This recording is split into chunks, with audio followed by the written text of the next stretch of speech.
think it's important for people to take away from this conversation is you can't outthink bad biochemistry. Like you may get better, but will you get well? This is episode 39 of Everyday Wellness Practical Biohacks for Peak Performance with Ben Angel. I'm Dr. Kelly Donahue, clinical health psychologist and mind body coach, here with my co host, Cynthia Thurlow, nurse practitioner and functional nutritionist.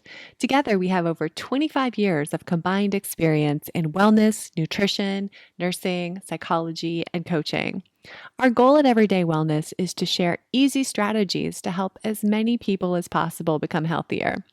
You can help us in attaining this goal by leaving us a rating and review on iTunes. It helps our listeners see our podcast when they're searching on iTunes for a high quality health and wellness podcast. We are so grateful that you're here and for taking time to leave us a review. Now, let's get started. Hey, today we have a extra special guest. We have Ben Angel, who is a best-selling author on peak performance and on a weekly VIP contributor to Entrepreneur Magazine. He's followed by over 300,000 internationally. He's helped entrepreneurs build strong and dynamic businesses through a unique combination of advanced peak performance strategies. Welcome, Ben. It's a pleasure to have you. I've been harassing you for months. I know. You've been very kind. No, it's an absolute pleasure to be here. Awesome. Ben, let's sort of start in the beginning. So, can you tell us how you became interested in personal growth and how you ended up where you are today? Yeah, sure. So I actually grew up on a cattle farm in country South Australia. So I grew up very much in the culture of you push your way through, you apply a lot of willpower. If you have to work until 6 a.m. in the morning, you just do it. You don't even think about it. So from a very young age, I very much had that entrepreneurial mindset. So I can't even tell you how many different self-help books I read, like as a kind of a late teenager into my very early 20s. And then I studied life coaching, personal development, and invested in personal development company in Australia at the time. So it's always been one of those things that I've been interested in, which is kind of why this journey was so, I guess, confronting to me in a certain way, because it challenged a lot of the biases that I'd learned over the past 15 years. That's amazing. The one thing I've found, over the years of meeting many, many Aussies, is just how open-minded you all are. You love to travel. And so, explain to me, I know that you obviously originated in Australia, but how did you get to the States? How did that journey actually go about happening? Yeah, so I think with career opportunity, there's a lot more opportunities over here, especially for authors. So I'd wanted to make the move for a number of years, and it was trying to, like, I'd spent 3 months in the US traveling around, traveling in Canada, just living out of hotels and working in cafes. And I got back home to Australia. I'm like, I really want to live in the US now. But it was actually at that point when I started developing depression, suicidal thoughts, issues with gut health, and a whole host of symptoms that I simply couldn't solve. So it was interesting. Part of those issues prevented me from coming back sooner, but then it came to a point where it's just like, if I'm going to get this fixed, I actually need to be in the United States to do this. Interesting. And so, you mentioned that you suffered from anxiety and depression. And, one of the things that we found really interesting when we were doing a little bit of, background research was that at age 34, you found yourself lying on the floor in exhaustion after giving a talk. And so, can you tell us about the circumstances in your life, about when that happened, how you were eating, what was your lifestyle like, and how might that have contributed to what was happening? Yeah, so I'd literally just gone back to Australia after the 3 month stay in the US. And it was within the first 2 weeks, I started noticing that my behavior was changing. So the first thing that I noticed, which was completely out of character for me, was that I was becoming aggressive. I was also, very, very short-tempered. I had extreme fatigue. So it wasn't the fatigue where you can just sleep it off and you feel a bit better later. It was the kind of fatigue where I was sleeping 3 to 4 times through the day to just make it through the day, which is absolutely no way to live. It was just this kind of internal torment consistently. And at the time, which I think many people will look at the symptoms I was experiencing, they'll think, oh, you must have been eating badly. Mm. You must have been drinking too much alcohol. You might have been on a ton of different medications, like all of the typical things that we'd normally look at. The truth was, none of that was actually the case. I was following a meal plan that was designed for me by a nutritionist, and I was following that to the T. I had a personal trainer twice a week. I was working out 6 days a week. I was doing mindfulness work, so I was still listening to podcasts, and I was still actively trying to heal myself, but I was trying to medicate myself with self-help Mm-hmm. instead of actually looking at the biological and physiological concerns that I was exhibiting. So for me, that was where it really didn't add up. And it certainly didn't add up for the doctors either, because all of the test results kept coming back normal. But as I later discovered, how those normal ranges are defined really dictate whether that is a good sign for an individual or Mm-hmm. not. And I had a fascinating conversation with the medical director of a company called Everly Well, who do at-home lab tests. So you get the lab test sent to your home, you do the blood pinprick test, sent it off, and it goes to the same labs to the doctors around the United States. And I started uncovering a few things, but one of them was, how is this normal range defined? And second of all, am I in the high or low end of this normal range? And I went to a functional doctor, and he actually found that I was in the very low end for not just testosterone, but also vitamin D. Mm-hmm. But the doctors in Australia, and I'd seen multiple doctors over the course of 4 years, all you get is, you're normal, you should be fine, which becomes very disheartening for an individual that is a peak performer to suddenly go, no, I'm not fine, something's up here. I'm thinking differently to what I used to think, and I'm applying all the self-help strategies. They're not working. Why aren't they working? That must have been incredibly frustrating, to say the least. I mean, Yeah. you're doing all the right things. You know about coaching yourself and positive self-talk and all of that, and you're being faced with your fines from the medical community. So I know you mentioned that you found a functional medicine doctor, but can you just dig in and tell us a little bit more about that journey? Because I know a lot of clients come to us Mm-hmm. with kind of a laundry list of symptoms or potential diagnoses, but yet the fixes aren't fixing them. No, and that's part of the issue I think we have, is that the self-help industry and the medical profession are well-intentioned. They're well-intentioned, so I'm not here to bash any of those. The problem we have is some of the medical professionals aren't necessarily, I guess, putting the information that they're collecting from the lab results into context for that specific individual. Mm-hmm. And that's also based on age, gender, ethnicity. And in fact, when I asked the medical director, I said, okay, so how are these ranges actually defined for a healthy individual? And she said, well, the standard medical guinea pig is a 70-kilogram white 30-year-old male. Yes. Now, let's look at our population. That is not a high percentage of our population, Mm-hmm. especially when you factor in obesity as well as ethnicity and specifically gender. Now, thankfully, that is beginning to change, but for someone who is still, especially for men, and I know, Cynthia, you talk so much about hormones, which is incredible. I love it because it's not spoken about enough. Mm-hmm. But for me, they were telling me, well, first of all, the doctor in Australia declined to give me a testosterone test. And this was even after my naturopath had actually asked me to go to the doctor to get it done. Mm-hmm. Completely dismissed it. And it was after that particular encounter that I actually walked out of the practitioner's office in tears, because here I am going, I'm actively trying to help myself. I'm being dismissed. We should be able to rule out anything and everything. And that means that the medical practitioner or whoever it is needs to also have an open mind Right. to work through all of these issues. So this journey in not just finding out what the root causes were, but also writing the book, was one of the most challenging things I've ever done and most likely will ever do in my life. You probably feel like you birthed a child. I Maybe a did. couple. In all honesty, in all honesty. But I think you bring up a really excellent point. I mean, I'm Western medicine trained and I'm functionally trained, and the concept of bioindividuality is one that we can't overlook. And so that's a lot of what you're speaking about, the things that make us unique, the things that contribute to how our body works efficiently or not. And those ranges that you reference. And this makes me laugh because I used to be that person that would look at those range, a traditional Western medicine range.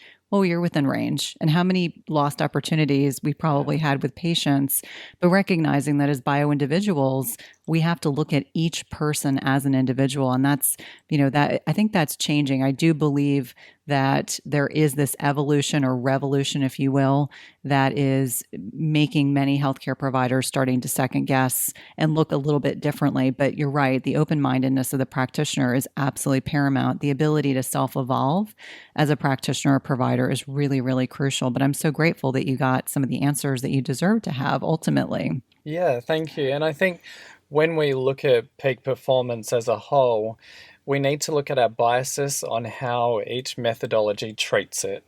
So, how does a doctor treat it? Do they actually treat the cause, or are they just treating the symptom itself? Mm-hmm. The self-help industry kind of looks at peak performance and they look at the psychology around peak performance, but they never look at the underlying biochemistry that supports that peak performing psychology. Because as you'll both know, if you were to deplete someone of vitamin D or magnesium, they're most likely going to become depressed or Mm-hmm. suicidal. Even with magnesium and nutritional deficiency, that can also result in a sense of apathy, so simply not caring. So we Mm-hmm. have a well-intentioned, well-meaning self-help industry that I've been a part of for the last 15 years that is trying to medicate these issues with self-help where the advice is kind of bad at best, but dangerous at worst. And in my situation, because I'd kind of grown up in this industry to a large degree, it was detrimental to me getting the care that I needed sooner. And I think one of the big questions that we should be asking ourselves is when we do look at peak performance, have we taken blood tests on these individuals? What's their nutrition like? We know that nutritional deficiencies mimic psychological Mm-hmm. disorders, but the first kind of place we go is that person's weak-minded, they're lazy. They just need to get off of their ass and do it, which is obviously growing up on a farm, the kind of culture that I grew up in. Mm-hmm. But that's simply not the case, especially when you speak about bioindividuality and how individuals are responding on an individual basis, not just to food, but also medications and side effects from medications. I think you make it clear that we definitely need an interaction with practitioners, but ultimately we are the ones who are responsible for finding out what's going on with us and really being our own best advocate, which kind of leads us to your new book, Unstoppable, a 90-day plan to biohack your mind and body for success. Can you start by defining what a biohack is, please? Yeah, sure. So biohacking is the practice of controlling internal and external environments for peak performance. So that may consist of taking lab tests. So looking at, your lab panels, are there thyroid issues? Are there issues with hormones? Are there any sensitivities to food? Now, food sensitivities was a topic that I explore in great detail in the book, and this was one that actually really shocked me. When I was at my worst, I started suspecting that caffeine was in fact one of the triggers, so I started taking that out of my diet and seeing how I responded, and I would get better to a degree. It wasn't the only underlying cause. But then I came across this story by a woman named Ruth Wallen here in the US. She'd actually been admitted because she was exhibiting bipolar disorder as well as split personalities. Now, a doctor luckily came along and realized that she was highly sensitive to caffeine. Hmm. which is just, I think is just an insane story. And it just goes to show how much our food and the individuality actually impacts us. So for me, some of my triggers in relation to food, they're certainly not the only triggers, but caffeine as well as coconut. I was eating the cleanest diet plan you could ever imagine. The individual had suggested introducing coconut oil to my diet, which is a massive craze right now. Mm-hmm. Turns out I'm highly sensitive to coconut. So Mm. if I have coconut and I did the food sensitivity test, took it out of my diet for a month, and then accidentally had it in Vancouver in a Thai curry, I felt depressed, I felt angry, and I was fatigued for at least 7 days after I'd consumed it. Wow, that's incredible.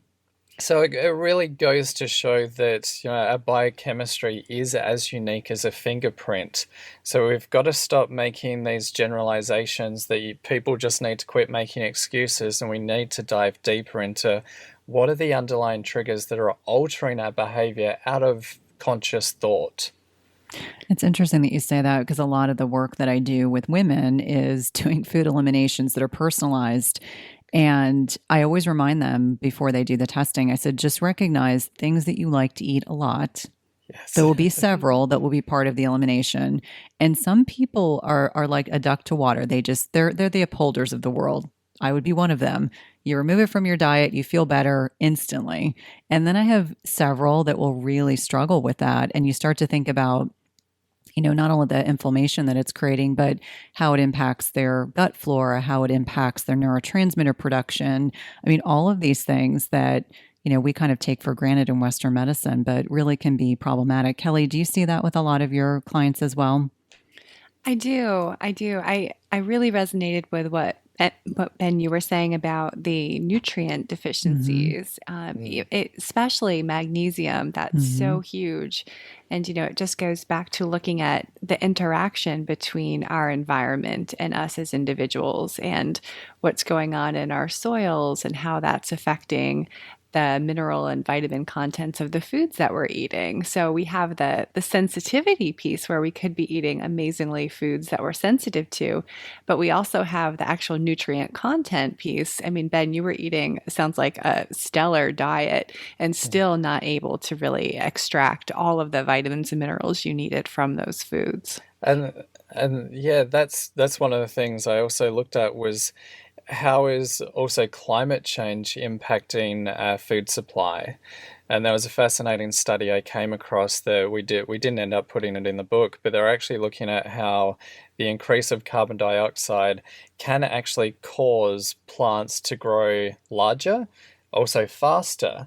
But what they found is the nutrient content through that, I guess, extreme growth process declines rapidly. So we have all of these issues, not just side effects from medications, but I think as a human race, we need to seriously take some note of our food supply, as you quite rightly put, Kelly, that someone can be eating the most amazing diet but Mm-hmm. still be nutritionally deficient. I mean, vitamin D. I'd been living in Florida for over 6 months and I was vitamin D deficient. Yeah. We spent a lot of our time by the swimming pool or out walking to a cafe to go work, and I was still deficient. Now, a huge percentage of the population has shown that there's vitamin D deficiency. So we tend to look at a lot of these psychological disorders, but we don't go back to some of the basics and connect the two together. Absolutely. I think the only reason I was able to get my outcomes through this project was because I did do it all in 90 days. If I'd done it over the course of years, I never would have made the connections between the medication, my gut health, testosterone, a variety of factors. I never would have connected the dots in a million years. It's really incredible. The irony is that the cofactors that you need to make vitamin D, which is a hormone, are really necessary. And so, what I see when I have new clients come on boarding and they'll say, oh, I'm vitamin D deficient. I said, everyone is. And they're on Yeah. vitamin D, but they don't also take cofactors. So we know you need vitamin A, you need K2, you need magnesium, you need all of those minerals to be able to actually properly make and be able to make the hormone of vitamin D. So I don't think a lot of people realize that. The irony is we were having a discussion last night about magnesium, and I said anyone who's stressed needs more magnesium. And so I was trying to explain to my clients why that was so necessary. And I said, you burn through more minerals when you're stressed. So, that's another good point. But magnesium is oftentimes overlooked and underappreciated, in my humble opinion. Mm-hmm. I couldn't agree more. Magnesium has become a staple part. And I did find that when I was at my worst, I had a naturopath who helped me greatly with a magnesium supplement, which I'd feel amazing for a while. But obviously, there were all of these other underlying factors. So it would help for a brief period of time, but through these experiments, I've really come to realize that we all default back to our biochemical set point. Mm-hmm. And if that biochemical set point means that you're nutritionally deficient, your gut flora is imbalanced, your hormones are out of whack, and you're potentially taking medications that cause side effects, including a very specific one, which is suicidal thoughts. I mean, Mm-hmm. I don't think we kind of really understand how crucial it is to really see the side effects from the medications we're taking. I'm not saying to individuals by any means stop taking medications. That needs to be done with a health practitioner. In fact, all of this needs to be done through the advice of a good functional doctor, I personally Mm-hmm. believe. But it is important that we stop and we think about it and we look at the side effects and go, actually, is it my mental attitude here, or is it actually a side effect from low magnesium, vitamin D, Mm-hmm. or the medication that we're taking? Yeah.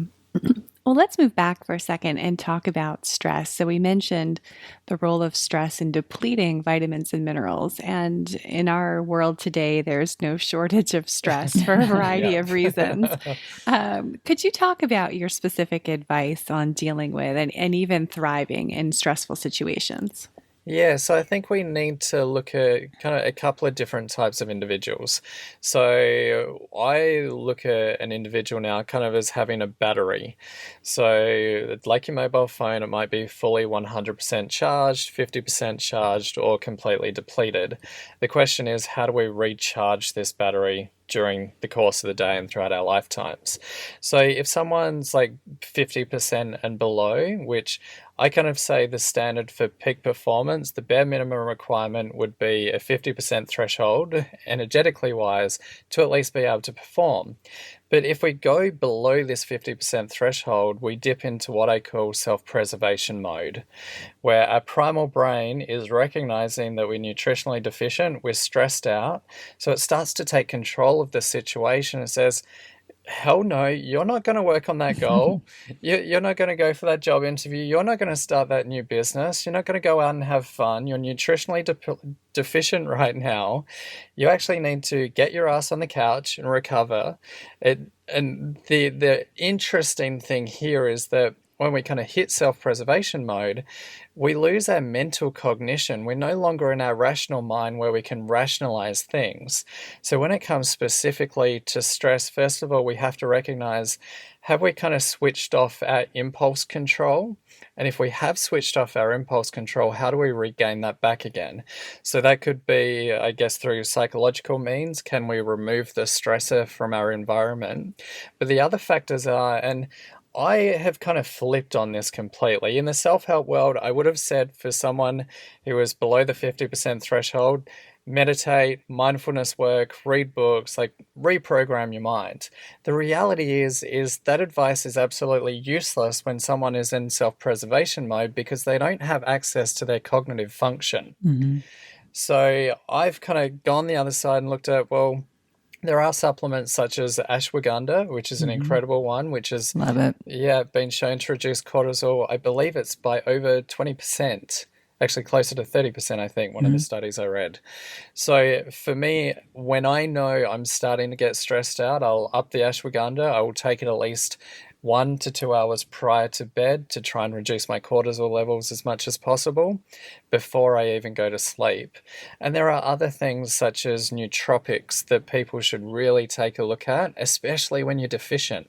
Because you don't have access to your mental cognition, if you're going to solve this problem, you have to get out of self-preservation mode somehow.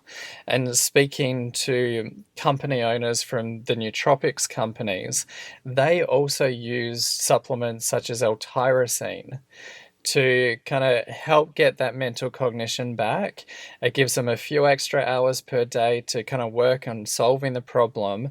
Then they can get to the root cause. So I think for many of us, it's really quite unfair to say to an individual who's kind of stressed out, stop being stressed out, stop making Right. excuses.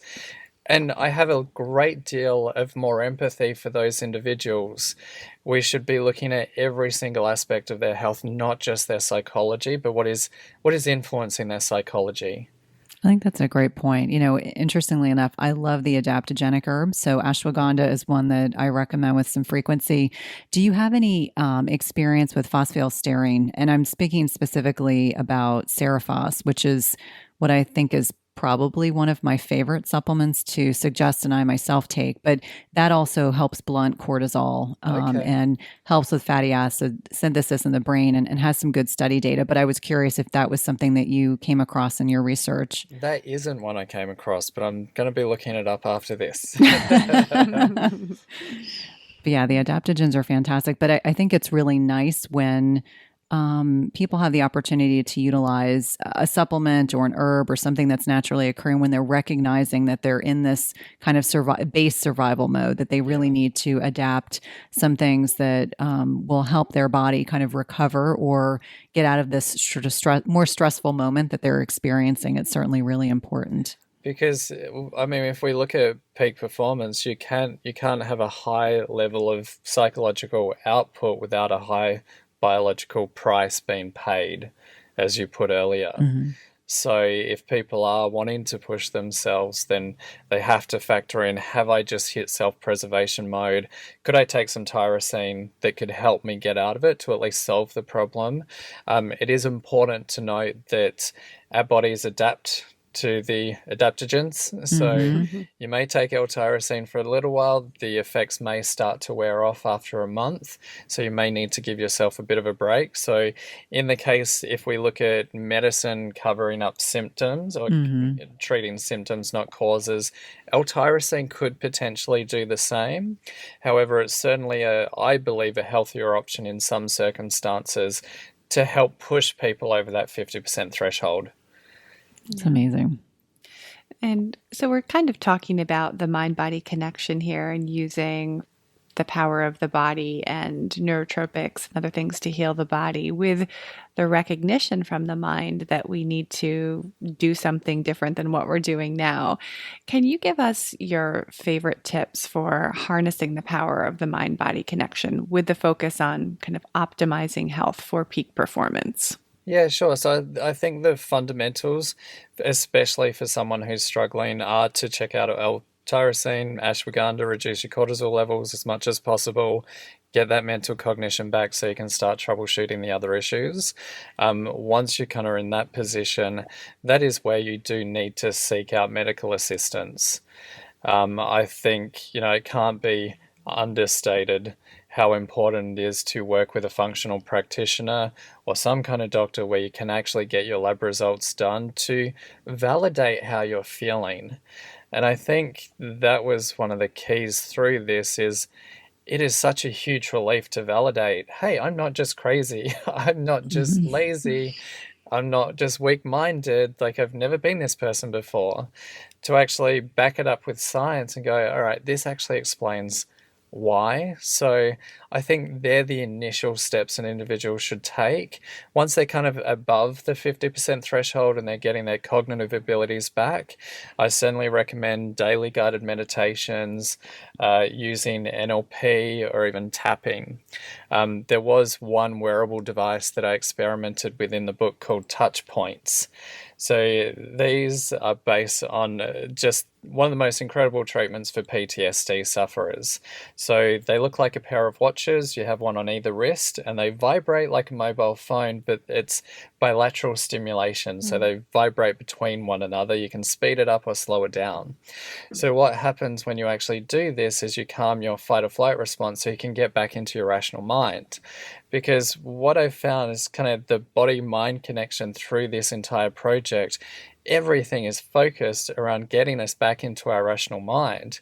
And if you're nutritionally deficient, you'll have access to it, but it won't necessarily be for long periods of time in which you can rationally think out and solve a problem. So I did look at these wearable devices, and in fact, we trialed them on a woman with thalassophobia, which is a phobia of deep water. And we have an incredible video up on my YouTube channel for people to watch where we actually put the devices on her. She looked at pictures on a laptop for about 40 minutes to desensitize her to the imagery. After about 40 minutes, she picked up the laptop, and one of the triggers for her was the Jaws movie poster. So, which I know is a trigger for a lot of people. Yes. She stood up out of her chair because initially when we began the session, her anxiety and fear was 10 out of 10. And I said repeatedly, "Do you want to stop?" And she's like, "No, I've had this for 40 years. We're going to do this." But at the end of it, she picked up her laptop and she started looking at the details in the girl's bra on the movie poster, which I don't think any of us have really looked at. And all of a sudden, she just saw an image. It was just a picture. And we eventually, a week later, she came back to me and she said, "Ben, I gave up a job years ago working at the docks in Tampa Bay because it was close to the water." So we actually took her down there with the touch points on. We also applied some pattern interrupts, getting her to hum a funny song when her anxiety levels went up, and just edge closer and closer and closer to the ship. And at one point, she's like, "I don't want to be this person anymore." And I said to her, I'm like, "Trish, do you realize where you're standing? You're not this person anymore." And she burst out in laughter, and 5 minutes later, she went down closer to one of the ships and actually touched it. Wow. It just makes me want to cry because this had ruled her life for 40 years. But it's also important to understand that she was above the 50% threshold, so a healthy individual. So obviously that's a psychological trigger for her. Biochemically, it wasn't an issue. She was sound. But if someone is nutritionally deficient and it's mimicking these psychological disorders, if you were to try and do that treatment, it would potentially create harmful negative effects. And Kelly, you can probably talk more about this. But the issue, I think, sometimes with talk therapy is an individual can relive those traumatic experiences and kind of bring them back all of a sudden to re-traumatize them. So a device such as the touch points is actually used in therapy sessions now. They're working with psychologists and different individuals in the therapy sessions to actually look at what is the state of the mind when the individual walks in, put the touch points in their hand, get them in their rational mind before they actually talk about these traumatic experiences. How profoundly powerful. I mean, I'm not a mental health expert, but Kelly, are you using any of those technologies with your clients, or have you read about them? I know that you're very research based, so. Yeah, and I think, that bilateral stimulation is sort of the foundation for some of the more traditional therapies such as EMDR and accelerated resolution therapy. But I totally agree with you about kind of having the person have a nutritionally and biochemically sound state before they begin it. I think that oftentimes, and I love that you shed a light on this, people can feel such shame and guilt if they can't get themselves to above that 50%. And because they're efforting to do it with their mind, and if we don't have those foundations met, we can't really use those therapies as effectively. And I agree, they do have the potential to bring up some of these past memories and have them be more triggering if they aren't in a place biochemically, nutritionally, emotionally where they're ready to handle it. Yeah, and I think it's important for people to take away from this conversation is you can't outthink bad biochemistry. Like you may get better, but will you get well? Hmm. And I was desperately trying to outthink it using all the traditional peak performance strategies. Like I'm a big, advocate for NLP, neuro linguistic programming. The issue was the biochemical state I was in when I was applying it. So I might feel great for the rest of the day, but you once again always default back to that biochemical set point. So it's like 10 steps forward, 12 10 back back. in Yeah. some cases. Because it's kind of like the 12 steps back because you're getting further and further depleted because you're having to employ even more psychological and more willpower to push through. So if people think of it like you're trying to go 100 miles per hour, you've got the foot to the accelerator, but all of a sudden someone slams on the handbrake on the car, you've still got that foot to the accelerator, but you have to exert even more energy just to maintain that speed and momentum. But after a period of time, we all know that willpower runs out. It's a great short term strategy for when you need a deadline, but it is detrimental to our health, especially from a psychological and a stress standpoint on the body. Oh, that Yes. makes sense because you can only sustain that stressor for so long before it enacts, significant, damaging, repercussions on your body if you're not taking the steps to ameliorate it for sure. Exactly. And I use that same metaphor with negative and self critical talk that people tend to think that that's what they need to do to motivate themselves, to get themselves moving. And I tell them that that might work in a sprint situation where they need to Yes. accomplish something, but it's not the good strategy that's going to have them complete the marathon. Yeah, and I think it's very much damaging over the long term. So for 4 years, I tried to fix this situation with willpower, and it did get to the point where I was having suicidal thoughts. So I hope that people who are listening to this understand it's not you. Mhm. You're not lazy. If you're making excuses, take another look at excuses. And through the project, because I was trying to get better, I thought, well, I need to ask different questions because I'm not getting the results that I need. And one of the questions I asked was, are my excuses the cause of an inaction or actually just a symptom? And looking at through the nutritional research like vitamin D, magnesium, gut health, the gut brain connection as well, I kind of realized that all of this stuff is putting me into that self preservation mode where I'm going into fight or flight and I'm becoming reactive. So it's not just the mindset. And I think a lot of people are really working backwards, especially for depressed individuals that my heart goes out to going through this journey myself, understanding that you can't just fix it with mindset alone. Like you have to cover all of the bases. And the challenge with this is that if you are depressed, it's even harder because you do have to push through with willpower just to kind of function normally. That's why I think steps such as L-tyrosine or other nootropics can kind of get them off the starting block and give them enough energy to go seek out the right help from the right medical professions. That's amazing. Well, Ben, I want to be respectful of your time, but I would love if you could share with our listeners two things that they can do to improve their wellness every day. Sure. So there's a lot. All right, how do I define this? The first one I would always say start with your gut. The plethora of research that's coming out right now through the gut brain connection, the Hmm. research is coming out almost daily at the moment. It's incredible. But if your gut is out of whack, that obviously impacts the nutrient absorption, hormones, your mental health, Hmm. everything else. So if your gut is out of whack, you're bloated, you're having digestive issues, then work through the diet. The second thing, if someone is in a depleted state, they feel exhausted, please go to a medical professional, get your lab tests done, but always, always ask, am I at the high end or the low end of the normal range? I Hmm. think it's critical. I'm not a doctor, I'm not a psychologist, I'm not a nutritionist. I relied on the experts for this, the neuroscientists, the doctors, the Hmm. psychologists, And then we had 3 different fact checkers go through the book, and then we sent it out to doctors, psychologists, and medical professions. Wow. So we went through an extraordinary amount of, I guess, critique to make sure that we're providing the right advice, but we're also always end on the note, you need to get that support. You can't go it alone if you're in that state.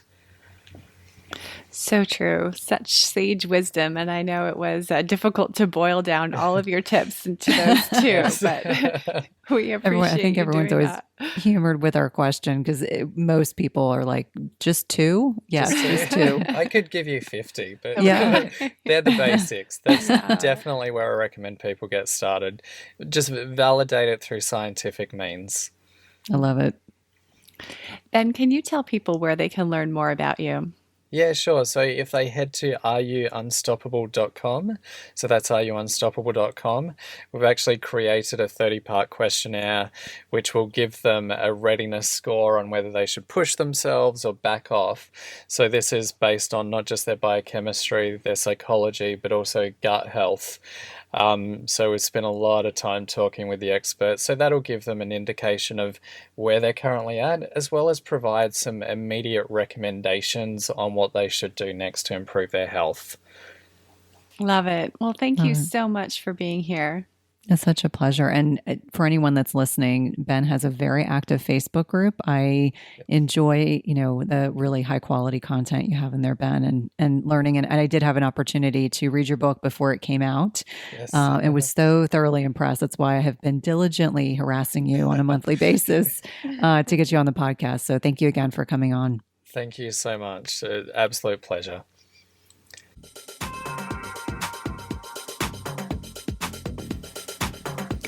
Thank you so much for joining us. You can find out more about Cynthia and her work at chtwellness.com. And you can find out more about Kelly and her work at everydaytherapist.com. In addition, if you have questions for us or topics you'd like us to address, please email us at everydaywellnesspodcast@gmail.com. Until next time, be well.